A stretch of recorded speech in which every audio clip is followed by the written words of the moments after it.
මෘදු බව කියන. දැන් අපි මෘදු බව කියන එක බාහිරව ඇති කර ගන්න පුළුවන් එකක් නෙමෙයි. බාහිරව අපේ කයේ හැමේ ඇති වෙන මෘදු බව කියන එක අපට පවත්වන්න පුළුවන් එක්තරා සීමාවක් දක්වා විතරයි. නේ? දැන් කය මෘදු වෙන්න, සිනිඳු වෙන්න, මට සිලුටු වෙන්න අපිට බාහිර ආලේපන වර්ග පාවිච්චි කරන්න පුළුවන්. ඒවා ඉතින් ගිහියෝ භාවිත කරා කියලා වැරද්දක් නැහැ. ගිහියන්ට ඒව කරන්න පුළුවන්.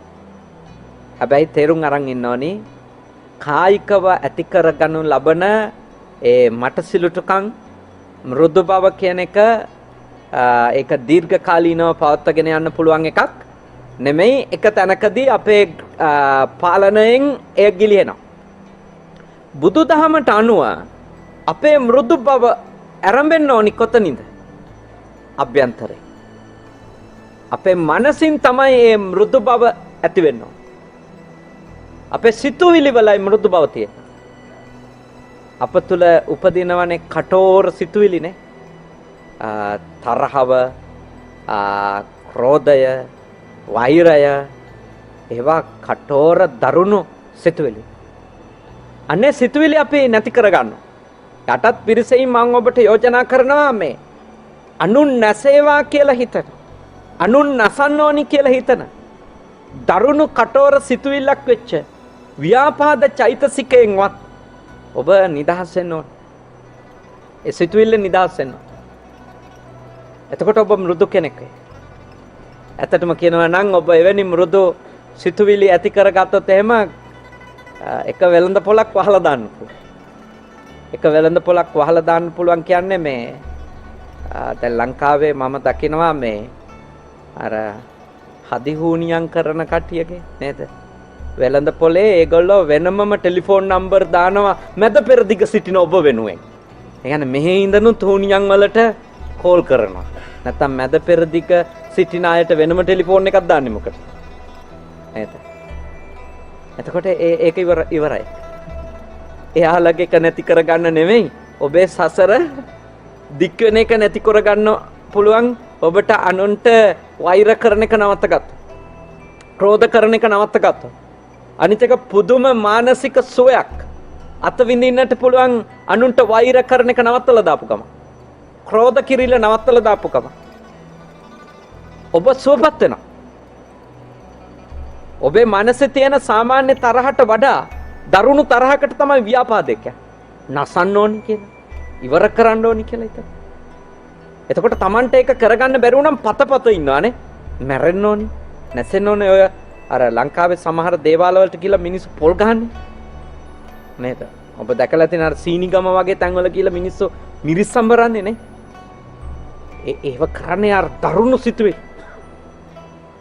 ඉතින් මතක තියාගන්න. අනුන්ට හිංසා කරන්න කෙනෙක්ගේ හිතේ යම් සිතුවිල්ලක් එයා උපද්දවනවද? ඒ උපදන තැන ඉඳලා එයාගේ හිතට එයා හිංසාවක් කරගන්නවා. කවුරු හරි නැති කරන්න හිතනවා යනු Taman නැති වෙන්න පටන්ගෙන කියලා මතක තියාගන්න. ඒ සිතුවිල්ල උපදව ගත්තු තැන ඉඳන් ඔබ විනාශ වෙන්න පටන් ගන්නවා. ඔබ පිරෙහෙන්න පටන් ගන්නවා.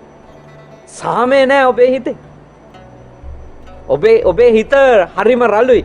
කිසි දෙයක් සතුටින් දකින්න බැරි වෙනවා. හැම තිස්සෙම මොහොනේ ප්‍රියමනාපව තියාගන්න බැරි වෙනවා. අසතුට නේ ඉන්නෙම අතීතේ එක්කෝනේ. ඒ වෛර ක්‍රෝධේ වැඩි වෙන්න අපි යන්නේ කොහෙටද? අතීතයට. අසුවල් කාලේ මෙහෙම කරා, මෙහෙම කිව්වා, මෙහෙම මන් සතු දෙ ගත්තා, අක්කොච්චි මං, අවදි මං, අජිනි මං නේද? මා සතු දෙ ගත්තා, මට මෙහෙම කිව්වා, මට බැන්නා, පැහැරගත්තා, පහර දුන්නා. ඒගොල්ලෝ තමන්ගේ හිත තුළ වෛරය, ක්‍රෝධය, තරහව පෝෂණය කරනවා. දැන් එයාලගේ මනසේ කවදාවත් මෛත්‍රිය කියන සිතක් නැහැනේ. ඉතින් මම ඔබට යෝජනා කරනවා දරුණු ව්‍යාපාද චෛතසිකේ වෙනුවට ඔබේ මනසේ පෝෂණය කරන්න කියලා අව්‍යාපාදය. හෙවත් මෛත්‍රිය. ඒකෙන් තමයි මෘදු වෙන්නේ. ඒ මෛත්‍රිය අප තුළ තියෙනකොට ඒක මූණෙන් පේනවා. මූණ මෘදු වෙනවා ඉබේම. බුදුහාමුදුරුවෝ දේශනා කළේ මුඛ වන්නෝ විප්පසීදති කියලා නේද? මෛත්‍රියේ භාවනාවේ ආනිසංස විදියට මෛත්‍රිය වඩන එකේ එක ආනිසංසයක් විදියට බුදුහාමුදුරුවෝ වදාලා මූණ ලස්සන වෙන. මූණ ලස්සන කාගේද? ප්‍රියමනාප කාගේද? කාටවත් වෛර නොකරන කෙනාගේ. කාටවත් ද්වේෂ නොකරන කෙනාගේ. නේද? මොන ආලේපන කරත් ඇතුලේ තරහ ක්‍රෝධේ වෛර නම් ඒගොල්ලෝ මොනවා ගෑවත් වැඩක් නැහැ. එම්බාම් කරපු මූණු වගේ පේනවානේ. ඔක්කොම ගන්න තියෙන ඔක්කොම ගාලා යන්න තියෙන හැමතැනම ගිහිල්ලා මූණ ලස්සන කරන්න. නමුත් ඇතුලේ වෛර ක්‍රෝධේ තියෙන තාක්කල් ඒ මූණු වල ලේ පොදක්වත් නැත. අතාරගන්න. මූණු ලස්සන වෙයි නේ. රුපියලක්වත් යන්නේ නැතුව මූණු ලස්සන වෙයි. ඇතුලේ තරහ අඩු කරගන්න. වෛර ක්‍රෝධය අඩු කරගන්න.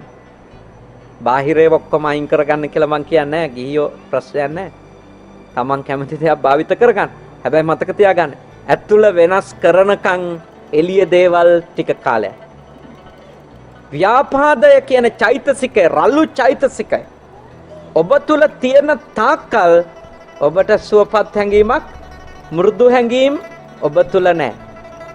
ඒ නිසා අව්‍යාපාදයේ දියුණු කරන්න කිව්වේ මෛත්‍රිය දියුණු. දෙක. දෙවෙනි එක තමයි අර හිංසා කරන්න හිතන චෛතසික. දැන් අර ව්‍යාපාදයේදී නැසේවා වෙනසේවා හිතන එකනේ. දැන් විහිංසා චෛතසිකවලදී තියෙන්නේ මේ ගහන්නම යන. බනින්නම යන. පහුරු ගන්නවා. තුවාල කරනවා. ඒ කියන්නේ අනිත් එක්කෙනාට මේ ඍජුවම භෞතිකවම කරදර කරන කෙනෙක්. ඒ කෙනෙක් වෙන්න එපා.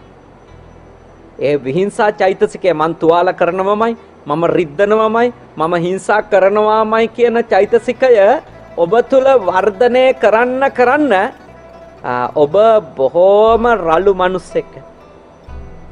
එවැනි කෙනෙකුට සැනසෙල්ල නැහැ. උද්දාගමට අනුව මම යෝජනා කරනවා විහිංසා චෛතසිකය වෙනුවට මොන චෛතසිකයද? අවිහිංසා චෛතසිකය දිනු කරා. අවිහිංසා සංකප්පෝ කිව්වේ නේද? සම්මා සංකප්පවල පළවෙනි එක අව්‍යාපාද සංකප්ප, දෙවෙනි එක මොකද්ද? අවිහිංසා සංකප්ප. හිත මෘදු කිරීම. කාටවත් තුවාල නොකරන කිසිම සතෙකු නොනසමි කියන. මොකක්ද එතකොට ඒකේ දිනු වෙන්නේ? කරුණාවනේ. කරුණාව දිනු කරා. පළවෙනියට කිව්වේ මෛත්‍රී දිනු කරන්න, දෙවෙනියට කිව්වේ මොකද්ද? කරුණාව දිනු කරා. කරුණාව දිනු කරොතින් ඔබට කියන්න පුළුවන් මුදු කියලානේ. කරුණාවන්තන කියන්නේ තෙතමනයක් තියෙන. සතත් සීපාව ගැන ඉඳලා සියලුම මිනිස්යෝ ගැන සියලුම සත්වයෝ ගැන අපිට තියෙන්න ඕනේ අපේ හිතේ තෙතමනයක්. දුක දැකලා අනුකම්පාවක් තියෙන්න ඕනේ අපිට. ඒ ගැන අනුකම්පාවෙන් දකින්න පුළුවන් වෙන්න ඕනේ. ඒව පුහුණු වෙන්නේ නැතුව ඇත්තටම එවැනි තෙතමනයක් සහිත හිතක්වත් නැති කෙනෙක් ඊට එහා ගැඹුරු නුවණක් කොහෙ දියුණු කරන්නද නේ? ඒ කිව්වේ අව්‍යාපාද සංකප්ප, අවිහිංසා සංකප්ප කියන උතුම් සම්මා සංකප්ප අප තුළ දියුණු කරන්න කියන එක තමයි ආර්ය අෂ්ටාංගික මාර්ගයට අනුව අපිට මුදු කියන ගුණය දියුණු කරන කෙනාට යෝජනා කරන්නේ. කිසිවෙකුට හිංසා නොකරමි කියන තැනට. හිත හදන්න ඕනි, කයෙන් වචනෙන් ඒක ප්‍රකට වෙන්න. එතකොට අපි ප්‍රාණඝාතයෙන් සම්පූර්ණයෙන්ම වළකින්න වෙනවා. සම්පූර්ණයෙන්ම. පුංචි සතෙක්වත් මරන්නේ නැති තැනට අපේ හිත දියුණු කරන්න වෙනවා එතකොට. කොම්බියෙක්වත් මදුරුවෙක්වත් නේ මරන්නේ නැති තැනට අපේ හිත දියුණු කරන්නට වෙනවා. ඔබ උත්සාහ කරා. මොකද ඔබේ හිත මෘදු වෙනවා කිසිම සතෙක්වත් මරන්නේ නැති තැනට හිත හදනකොට. තවදුරටත් මෘදු වෙන්නේ කොහමද? අතහැරීම දියුණු කරනකොට. ඒක මොකද්ද? නෙක්ඛම්ම සංකප්පෝ. දැඩි ඇලීම තියනවා නම් නේද? හැම දෙයකටම ඕනවට වඩා ඇලිලා නම් ගෙදරට, දරුවන්ට, මනුෂ්‍ය සම්බන්ධකම් වලට, දෘෂ්ටි වලට නේද? භෞතික සම්පත් වලට, පංචස්කන්ධයට මේ හැම එකකටම ඕනෑවටත් වඩා ඇලිලා නම් ඔක්කොම මම කරගෙන නම් ඉන්නේ. ඔක්කොම මගේ කරගෙන නම් ඉන්නේ. ඔක්කොම මගේ ආත්මේ කරගෙන නම් ඉන්නේ. එයා දන්නේම නැතුව මහා තද නපුරු රළු ගති තියෙන කෙනෙක් වෙනවද නැද්ද? වෙනවා. විශේෂයෙන් මේ වගේ රටවල් වල ඉඳලා සල්ලි හම්බ කරලා යවන අය ටිකක් පරිස්සම් වෙන්න. මොකද ඒගොල්ලොන්ගේ ඔළුවට එන්න පුළුවන් මම නැත්තම් කයි ඕගොල්ලෝ කියලා. අනේවා ආවම නාස්ති වෙනවා. මම කීයක් හරි එවන හින්දා තමයි ඔහොම නටන්න පුළුවන්. මන් නැති වුණොත් තේරෙයි.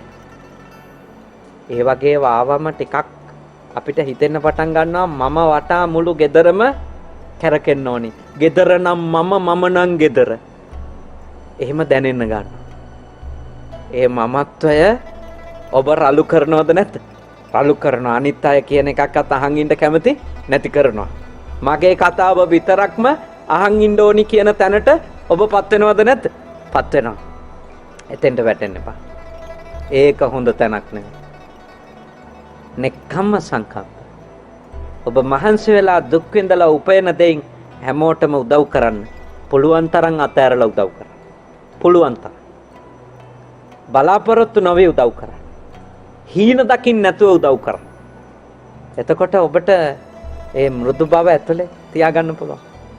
එතකොට ඔබ කාගෙන්වත් 100% බලාපොරොත්තු වෙන්නේ නැහැ. මොකද ඔබ මෙහෙ ඉඳන් ගොඩාක් දුක් විඳිනවා. මම දන්නවා ගොඩාක් දුක් විඳිනවා. ගොඩාක් දුක් විඳලා දේවල් දිදී ගොඩාක් දේවල් බලාපොරොත්තු වුණොත් එහෙ ගිහිල්ලා ඊට වැඩිය දුක් විඳින්න වෙයි. මෙහෙදි දුක් විඳටත් වඩා දුක් විඳින්න වෙයි ලංකාවට ගියන්. ඇයි? ඔබේ බලාපොරොත්තු වලට පයින් ගහලා කියලා තේරුණොත් නේ. ඔබේ බලාපොරොත්තු ඔක්කොම වතුරේ ගඟට කපපු ඉනි වගේ කියලා හිතුනොත් ලංකාවට යනකොට දන්නේ නැහැ. මේ ලෝකේ කවුරුවත් මම කරන්න බෑ. මේ ලෝකේ කවුරුවක් අතරින් මගේ කරන්න බෑ. මේ ලෝකේ කිසිම දෙයක් ආත්මේ කරගන්න බෑ අපේ. ඒක අපි තේරුම් අරගන්න. ඒක තේරුම් ගත්තොත් නෙක්ඛම්ම සංකප්පනේ. අතහැරීම කියන එක දියුණු වෙන. ඉතින් එතකොට මෘදුයි අපේ හිත. අර දඬුකම් මමමයි මගේ ආත්මෙමයි මන් නැත්තම් කෙරෙයි. ඒ වගේ මනස්ගත අපේ ඔළුවෙන් නැති වෙලා. එතකොට අපි හරි ෆ්ලෙක්සිබල් නේ. මෘදු කියන එක ඒ අර නම්‍යශීලීනේ අපි මට සිල්ලුට වෙන එතකොට. එක ඇතුලෙන් එන්න ඕනි. ඒක මිනිසෙකුට එන්නේ ගැඹුරු දේවල් තේරෙනකොට. ගැඹුරු ධර්මය වැටහෙනකොට එයාට තේරෙනවා එහෙම පර්මනන්ට් දේවල් කියලා જાතියක් නැහැ. එහෙම ස්ථිර නොවන සදාකාලික වාස්තවික එහෙම පදාර්ථ නැහැ මේ ලෝකේ කියලා එයාට තේරෙනකොට මොකකවත් වහල් වෙන්නේ නැහැ. මොකකවත් වහල් වෙන්නෙත් නැහැ, මොකක්වත් වහල් කරගන්න දඟලන්නෙත් නැහැ. එතනදී මුද්‍රකම නියම විදියටම ගොඩනගෙන්න තියෙන. එහෙනම් ඔබ මෙතෙක් කල් මෘදු වෙන්න කරපු ඔය එළිය වැඩ ටික නවත්තන්න නෙමෙයි මම කියන්නේ. අභ්‍යන්තරිකව මේ පරිවර්තනය වෙන්න ඕනි. සැබෑ මෘදුකම දියුණු වෙන්න නම් අව්‍යාපාද සංකප්ප, අවිහිංසා සංකප්ප, නෙක්ඛම්ම සංකප්ප. සම්මා සංකප්ප දියුණු වෙන්න. සම්මා සංකප්ප නැති තාක්කල් මිච්ඡා සංකප්ප නම් ඔබේ මනස ආක්‍රමණය කරලා තියෙන්නේ. ඔබත් මාත් මෘදු අය නෙමෙයි, බොරුවට පෙන්නන අය විතරයි. අපිට මෘදුයි කියලා රංගපාන එක හරි ලේසි. නේද? හරි ලේසිනේ. මේ වගේ සබාවල අපි හරි ලස්සනට කතා කරයිනේ. බොහොම hina වෙවි කතා කරයි. ඒත් අපේ ඇත්තම මෘදු බව හෝ මෘදු නැතිකම තීරණය වෙන්නේ අභියෝගාත්මක වෙලාවෙදිනේ.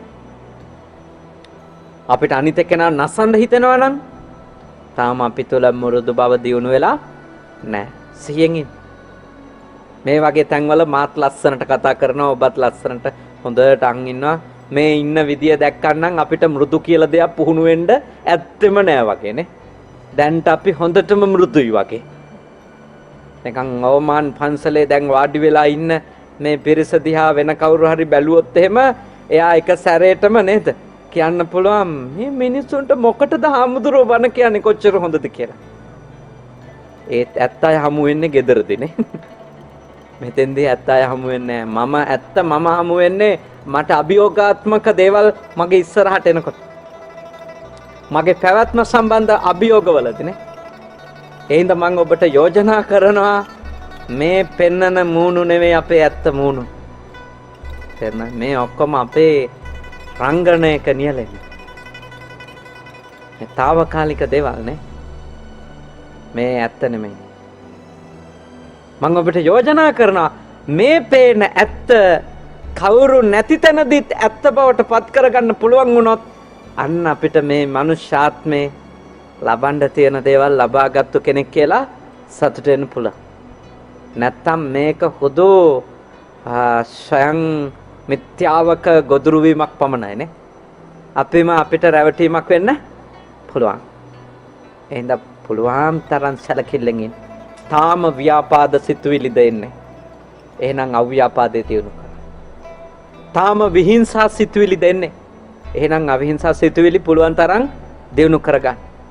තාම දැඩිව අලා ගන්නට හිතෙන, දැඩිව ඔක්කොම මම කරගන්න හිතෙන ආදානග්‍රාහී සිතුවිලි දෙන්නේ. පුළුවන් තරම් නෙක්ඛම්ම සංකප්ප දියුණු කරගන්න. ඒක ආරම්භ කරන්න. ඒ පුහුණුවයි. මාත් තාම පුහුණුවයි. මාත් තාම එහෙම පුහුණුවයි. මොකද හැම මොහොතකම 100න් ඉන්නවනේ. 100 බිඳ වැටිච්ච ගමන් අර චෛතසික ආයෙත් ඇවිල්ලා ආක්‍රමණය කරනවා අපිව.